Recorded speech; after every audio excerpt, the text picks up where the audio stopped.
Check out my newest podcast, Queening Out with LAGANJA ESTRANJA, where we cover all things All-Star 7 and her Season 6 stuff and so much more. So check it out now, wherever you listen to your podcast. Let's hit the time warp. Oh, here we go.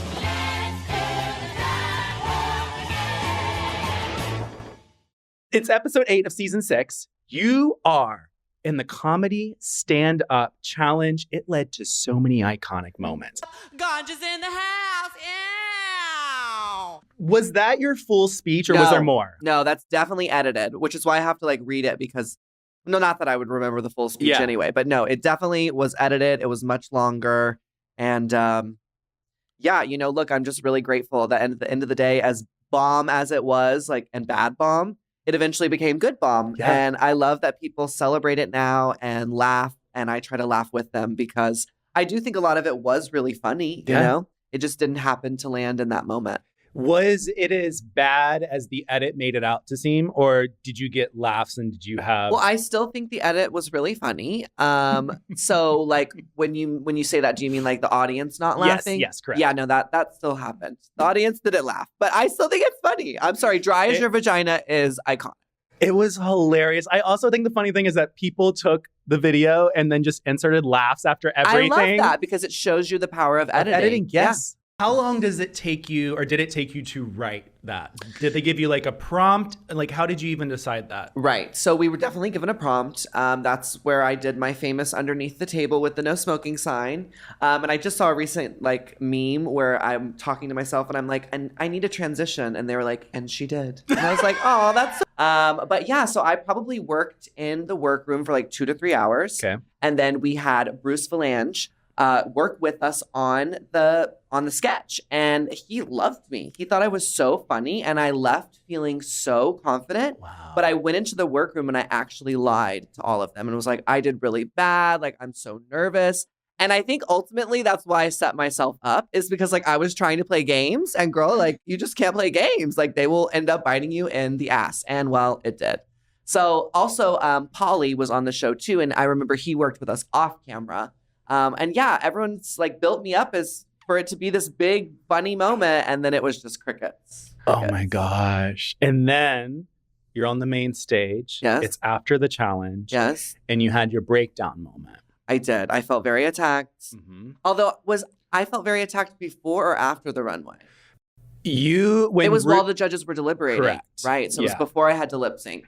And yeah, that was such a traumatic moment for me. In fact, I won't watch that.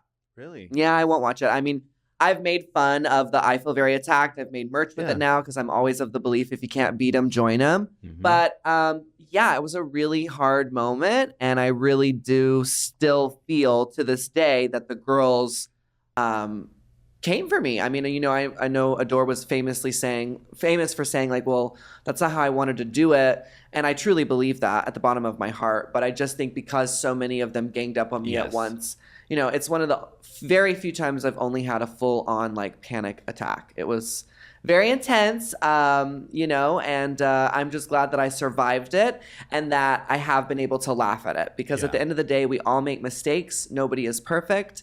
And, I've learned to just, like I said, go with it. Go with it, Everybody has a breakdown moment. Mine just happened to be on camera for national TV. Yeah, and my breakdown moment was Saturday on Pride. Yeah. So you see, one and the same. Well, I would love to know in that moment, and I'm sorry I'm bringing it up, but I do have a question. Yeah. I would love to know, you said that you were 100% Jay. Do you feel the same way looking back at that? I really do. I really do. I've always claimed this, and I will to the day I die because, I was 23 years old. Mm-hmm. I grew up in musical theater camp. Being over the top at summer camp was what I did best. Yeah. I put on drag shows for people at lunch. I was known as what we call a ham.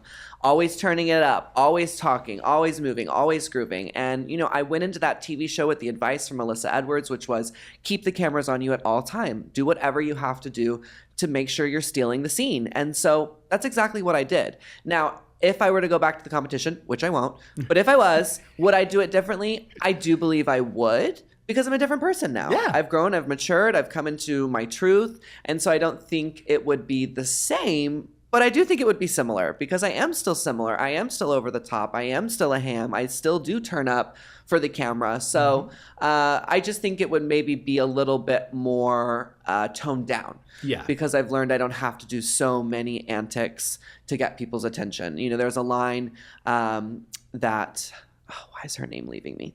There's a line that Jocelyn Fox said to me, and she's like, you demand attention instead of command attention. And that's something that's really stuck with me that I really think about all the time. It's something I think I try to do now more. I just try to command the room as opposed to like demand people look at me by being crazy and kooky and zany, you know? That's really smart advice. It is, yeah. Wow, Jocelyn, I'm taking that to heart now. Yeah, it's a good one. And before we move on, I do want to know, when you left the room, you said, can somebody find my nail or get my nail? Did you get your nail? Fell off. I don't know. I really don't know the answer to that question. I would assume so. And if not, I had extras because I, again, think I started this just saying I came with a full case of nails and I had nails for every single look, which I know now is standard. But back then, I really don't think that was a thing. And so I had extra nails made. So if I didn't get that exact nail, I definitely had an extra to glue on because I was not going to go out there with one nail off. Oh, and then you were the first queen to chasse away. You have to. See? Had to represent for the dance community. But that is such an iconic episode. Looking back at it, it was so full of so many moments for you. Whether they were negative or positive, you had those moments and it made you who you are today. Like at the end of the day, like it helped shape you for the fandom. And then you got to redeem yourself, I guess you would say, when you came back on All-Star 6. Redeem. When you came back for All-Star 6, and how did you actually jump down? So I, of course, pitched this to the team and said that I wanted to come from the ceiling because I was referencing an incredible, iconic YouTube video by Tandy Iman Dupree. And I wanted to do exactly what she did, which is she fell from the ceiling. But due to liability reasons, they're like, we're not going to do that. So they built a platform for me. And it actually was on the left side. And because I'm a left splitter, I had to have them drill up the platform and move it to the other side, which I felt very diva about. But they did it so graciously. And yeah, that's how I did it. I jumped off the platform into my split. There you go. Yeah. Still recovering from that one. Still in pain. Yes.